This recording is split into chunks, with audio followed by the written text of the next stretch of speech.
YouTube, what's good, family? It's MasoMoney back with another video. Okay, I heard that if they get you in that interrogation room, they may give you a full slice of pizza. Look like he got a nice Coca-Cola out the vending machine.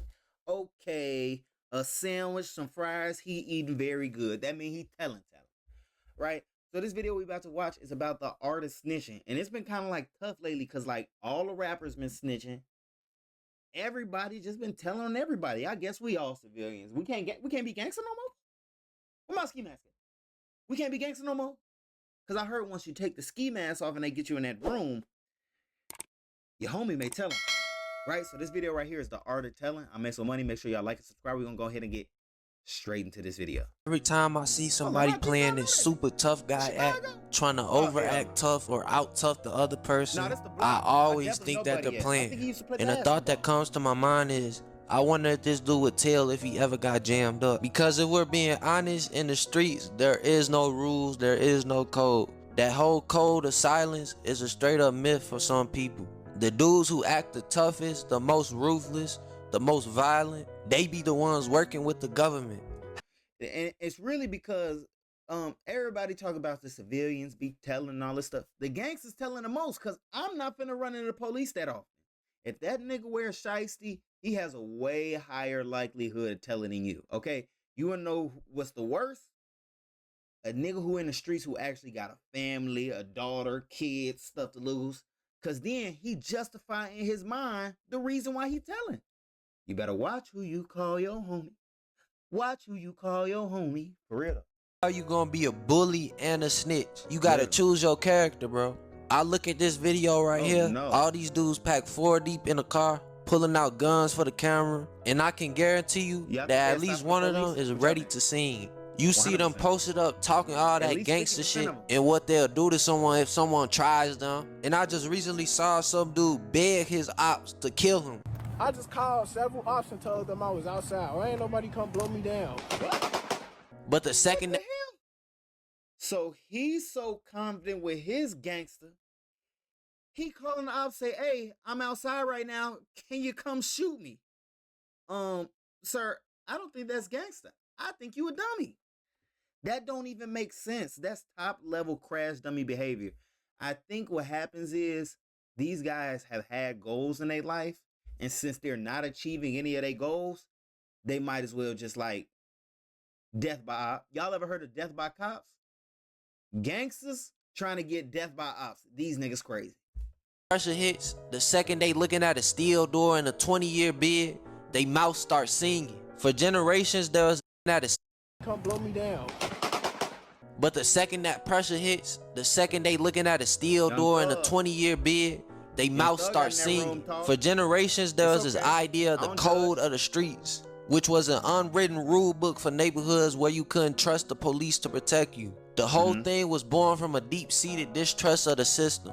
And at its core, the main rule was simple. You just don't talk to the cops. It was about handling your business in-house and being loyal to your own. For a lot of people, it was about survival. As the sociologist Elijah Anderson put it, this code is what takes over when the law ends and you're responsible for your own safety. At first, the code was supposed to be about honor. It was a promise that when you and your people got caught, you stand tall and keep your mouth shut. 100%. It meant your word and your loyalty were worth more than getting a few years shaved off your sentence. Fuck you. Years shaved off a sentence? That nigga did it. My fault. My fault, y'all. That's not what I supposed to say.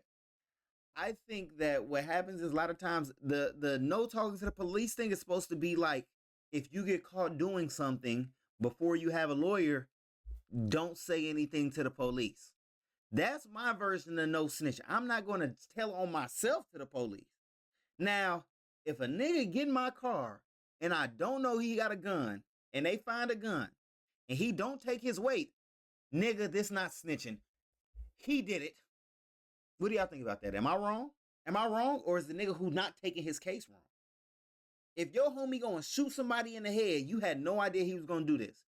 You gonna stay solid to the street code and do 30 years? Does that make sense?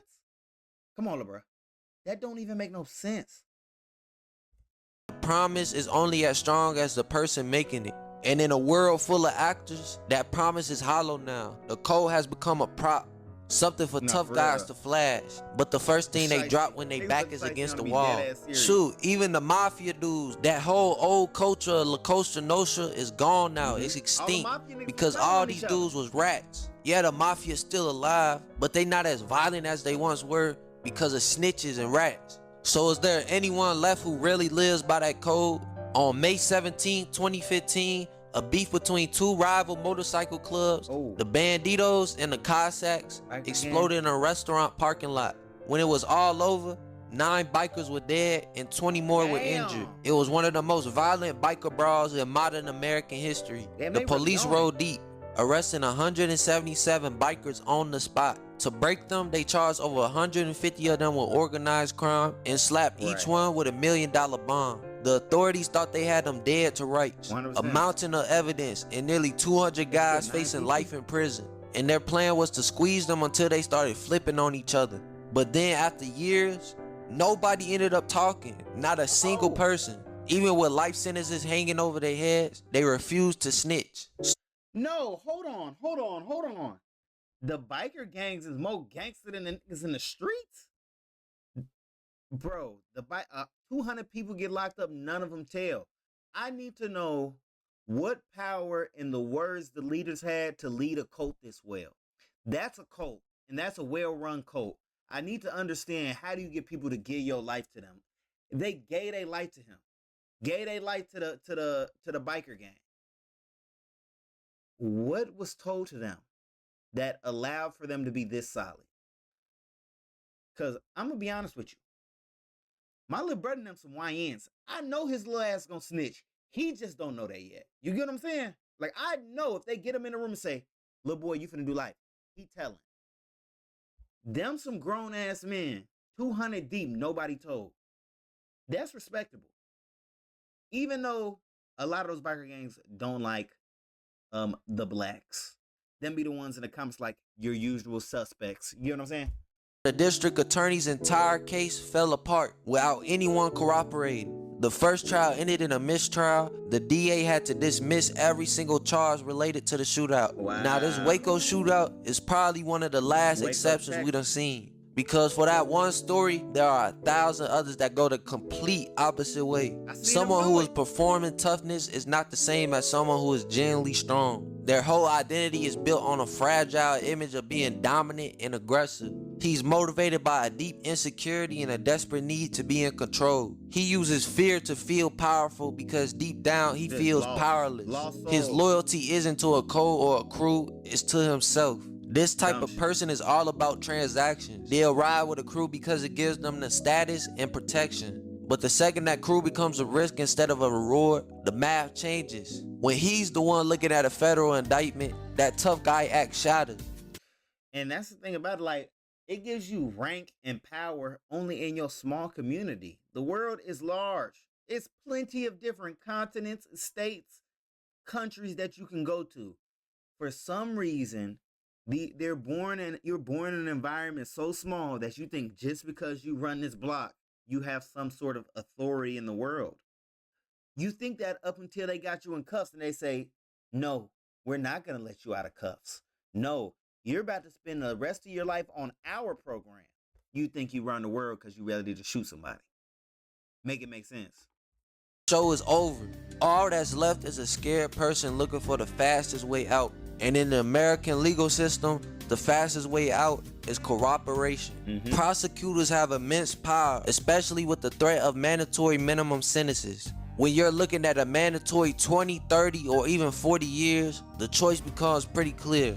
Do you stay silent out of loyalty and lose the rest of your life? Or do you cooperate for a chance to ever be free again? For most people, that's not really a choice, it's a survival instinct. Federal and state prosecutors use informants in tens of thousands of cases every single year. It's a big part of how they operate. They create a prisoner's dilemma where the first one talks to get the best deal and the one who stays silent gets the hammer dropped on them. The whole system is set up to reward betrayal.